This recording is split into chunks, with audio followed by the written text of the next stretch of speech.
आंतरिक कंडोम, जिसे female condom भी कहते हैं, एक दोहरे सिरे वाला विशेष सुरक्षा उपकरण है। इसमें दोनों सिरों पर 2 रिंगों वाला ट्यूब जैसा आवरण होता है, जिसमें एक सिरा खुला होता है और दूसरा मोटा सिरा बंद होता है। मोना बंद सिरा योनि या गुदा में डाला जाता है और कंडोम को अपनी जगह पर रखता है, जबकि इसका खुला हिस्सा योनि या गुदा के बाहर रहता है। ऐसी सही जगह पर रहने से ही शरीर के तरल पदार्थों के संपर्क को रोकता है। यह गर्भधारण और अपने पार्टनर से संबंधित यौन संचारित संक्रमणों से बचाता है।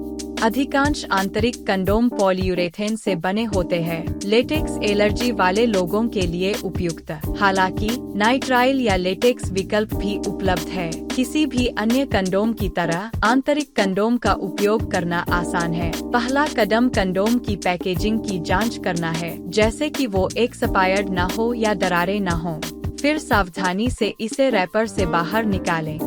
फिर बाहरी रिंग और भीतरी रिंग की पहचान करें। कंडोम के उचित उपयोग को सुनिश्चित करने के लिए यह एक महत्वपूर्ण कदम है। अंगूठे और तर्जनी से भीतरी रिंग के किनारे को दबाएं ताकि दोनों किनारे एक दूसरे के करीब आ जाएं। फिर इसे धीरे धीरे अपनी योनि या गुदा में डालें। योनि संभोग से पहले आंतरिक रिंग को गर्भाशय ग्रीवा के सामने रखा जाना चाहिए, इसलिए सम्मिलन के दौरान इस टिप को जहां तक संभव हो धकेला जाना चाहिए। सुनिश्चित करें कि कंडोम का छिद्र योनि के द्वार को पूरी तरह से ढक दे और कंडोम मुड़ा नहीं है।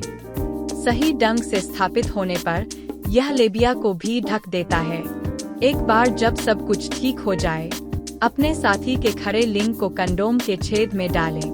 यदि आपको सेक्स के दौरान आपका लिंग आपकी योनि की दीवारों के बीच फिसलता हुआ महसूस होता है और कंडोम या जब बाहरी रिंग योनि में प्रवेश करती है, कंडोम को एडजस्ट करने के लिए रुकें। आप नया भी इंस्टॉल कर सकते हैं। संभोग के बाद भीतरी कंडोम को हटा दें।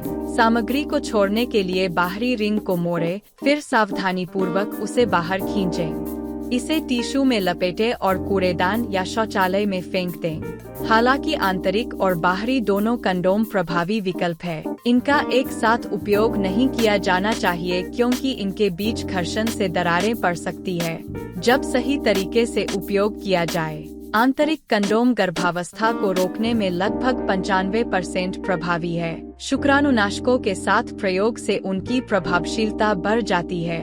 इस विधि के लाभ है: डबल यौन संचारित रोगों और गर्भधारण को रोकता है। इसे संभोग से 8 घंटे पहले तक डाला जा सकता है। यह उपयोगकर्ताओं को अपने शरीर को स्वचालित रूप से नियंत्रित करने की अनुमति देता है। हालांकि हर बार सेक्स करते समय कंडोम बदलना न भूलें। बाहरी भाग अधिकांश बाह्य जननांग को ढकता है। आंतरिक कंडोम का उपयोग माउथ गार्ड के रूप में भी किया जा सकता है। ओरल सेक्स के दौरान यौन संचारित रोगों से बचाव के लिए योनि संभोग के दौरान बाहरी रिंग भक्षेप को उत्तेजित कर सकती है और अधिक आनंद पैदा कर सकती है। ये कंडोम तेल और पानी आधारित स्नेहक के साथ संगत है। बाहरी कंडोम के विपरीत आंतरिक कंडोम को किसी विशेष देखभाल की आवश्यकता नहीं होती है। ऐसा इसलिए है क्योंकि यह गीले वातावरण में भी लचीला है। आंतरिक कंडोम का नुकसान यह है कि वे जटिल होते हैं।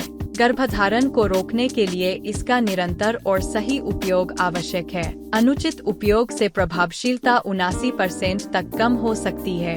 आपकी यौन संवेदनशीलता कम हो सकती है। इसके अलावा कुछ आंतरिक कंडोम सेक्स के दौरान टूट सकते हैं। सामयिक कंडोम की तुलना में कुछ देशों में इन्हें प्राप्त करना अधिक कठिन हो सकता है और आमतौर पर महंगे होते हैं। हालांकि ये नुकसान इस पद्धति द्वारा प्रदान किए जाने वाले लाभों से अधिक नहीं है, क्योंकि सही तरीके से इस्तेमाल करने पर यह गर्भावस्था और यौन संचारित रोगों से दोहरी सुरक्षा प्रदान करता है। आंतरिक कंडोम के बारे में और जानें और अन्य जन्म नियंत्रण विधियां findmeMethod.org पर पाई जा सकती है।